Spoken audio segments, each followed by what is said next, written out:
A deranged serial killer is attacking people through the internet. And how do you catch someone who can get to anyone? And the only one who can stop him is locked behind bars. Have you watched Luther yet? If not, you should, because Idris Elba is in it, period. And he really needs no introduction. Now, you may want to stop right here. Heavy spoilers on the way. It's Shay, and we reviewing whatever made us click play. Hit that subscribe button, turn your notifications on, and tell me how you feeling in the comments.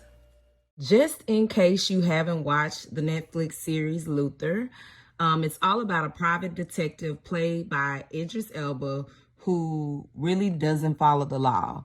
He tracks killers by any means necessary, and honestly, I ain't mad at him.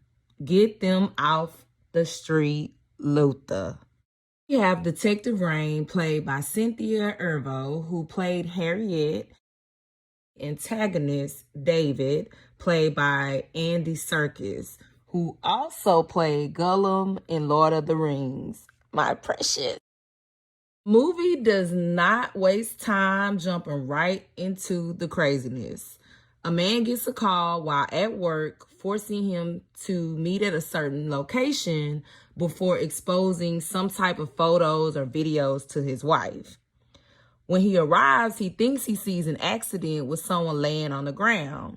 So he calls 911. And plot twist. The person laying on the ground is not dead and raises up to kidnap and kill him. Now, Detective Luther arrives on the scene and quickly determines this was no accident.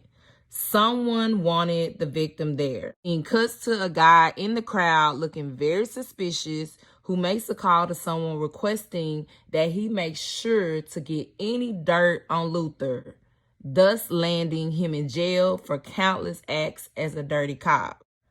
The craziness continues as people arrive to this horrific scene of their loved ones hung by rope, all dead, and then the house catches on fire. Detective Rain identifies the killer has been working on this several years, keeping people over that time that's been missing, and just cruelly calling the loved ones to find them there dead.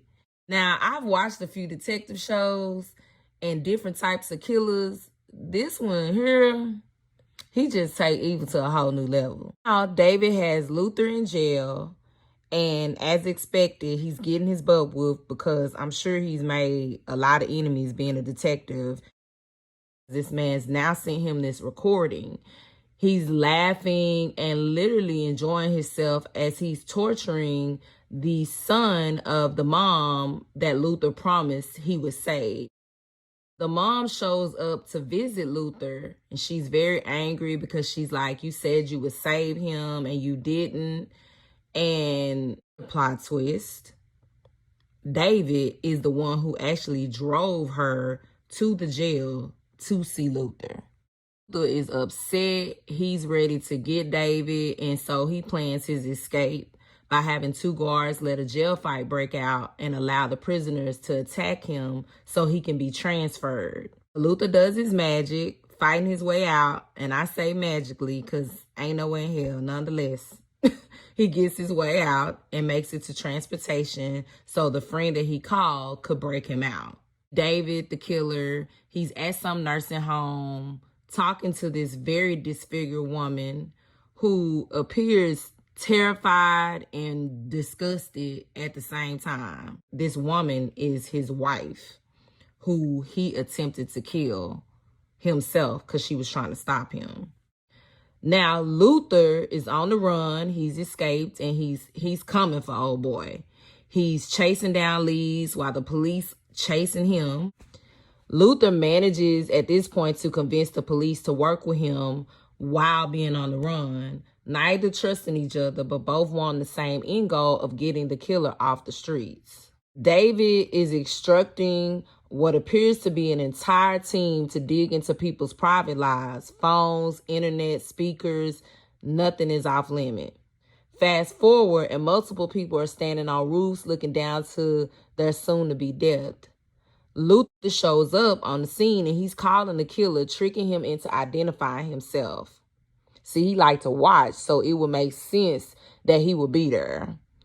He takes a man hostage trying to escape, and the internet knocks services off, like lights, buses, killing people, cars, people falling off buildings like left and right. And with all the distraction, the killer runs away. And then Luther runs after him. They're in the subway. They get to fighting to the death until the police show up. And the dumb police, not listening to Luther, who tells him cuff David, he don't, and David ends up stabbing him.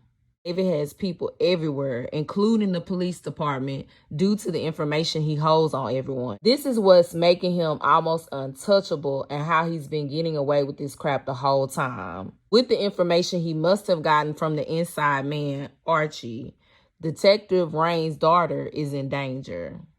He scares her using speakers in the house as if someone is screaming, so she ends up opening the door and he attacks her. Luther goes to the mom's house, really believes that this man is someone that she knows. And he's right, y'all. Imagine finding out the man who killed your son has been in your home, in your car. He even drove you to talk to somebody else about the murder that he did. I think I would have threw up right there. I probably would have just passed out. I cannot. With David having Rain's daughter, he threatens her and tells her to get rid of Luther. He can tell she acting suspect and asks her what does David have on her. After struggling with herself to decide if she should kill Luther, she decides against it, agreeing to work together in secret because they now know he has someone on the inside. Brings us back to Archie, the man at the police station that David has working for him. He's literally helping David to capture people so they can kill them on the internet. And that it's not just one man, it's a whole operation. Archie tips David off that the police spoke with his wife, and he now wants Archie to kill his wife for him because he wants to punish her for speaking to the police. When Archie arrives, though, to kill her, the police are waiting on him. His wife got 9 lives, honey. She lived to see another day. Rain and Luther are going to find David, with Luther riding in the trunk to avoid being on camera and alerting the killer. When they arrive at the meeting place, Rain thinks her daughter is dead. She sees this black girl hanging there like the other loved ones that we saw earlier, until she sees a tattoo that she doesn't recognize. And now she realizes that this isn't her daughter. And when she goes to turn around, bam, she get knocked out. The killers have used this as a way to trap them. Now they have both Rain and Luther to torture and kill them on camera, while these horrible, nasty, disgusting people watch online for entertainment. It continues to get more horrible as they torture Rain's daughter. Oh, I had to look away, y'all. I won't lie. It got to be a little overwhelming at this point. And this is definitely a triggering movie if you're sensitive to things like this. It was a lot of senseless torture, really, like at this point. This is what dropped it a star for me. Before I even give you the ending to the movie, I'm telling you right now, it's a 4 out of 5 for me. It's definitely worth the watch. Now to the conclusion. David's cunning and wit, he tricks him into escaping based on the information that the wife gave him. Jumps in a Jeep as David tries to escape, and they end up falling under the ice full of water, of dead bodies everywhere. As David tries to escape the Jeep, he swims up only to die under the ice that's trapped him. Detective Rain has been fighting the other man that captured him, who, he is really crazy. Look at him laughing in the fire, y'all. You know that's crazy. Now both Luther and Detective Rain have managed to survive David. They're rescued, and then they tell Luther, hey, now you know what has to happen next. And they handcuff him, right? Because, he escaped from jail. So, okay, time for you to go back to jail. But when he wake up, he's in a safe house instead of jail, with the government not only congratulating him for his hard work, but wanting to speak with him. And then the movie closes. So this leaves a great opportunity for another Luther. It's also still a good conclusion if they decide to do nothing else. Superb. The storyline was decent, action-packed, on your seat. There really was not a dull moment of the movie. Like, I didn't find myself sitting there like, okay, what was the point of this part? Everything had a point, in my opinion. Could have kept the senseless extra torture, and I could have easily gave this movie a 5 out of 5. Great thriller. Let me know how you felt in the comments. Thanks for watching. I'm Shay. You just watched another review from Click Play. Don't forget to like, comment, and subscribe.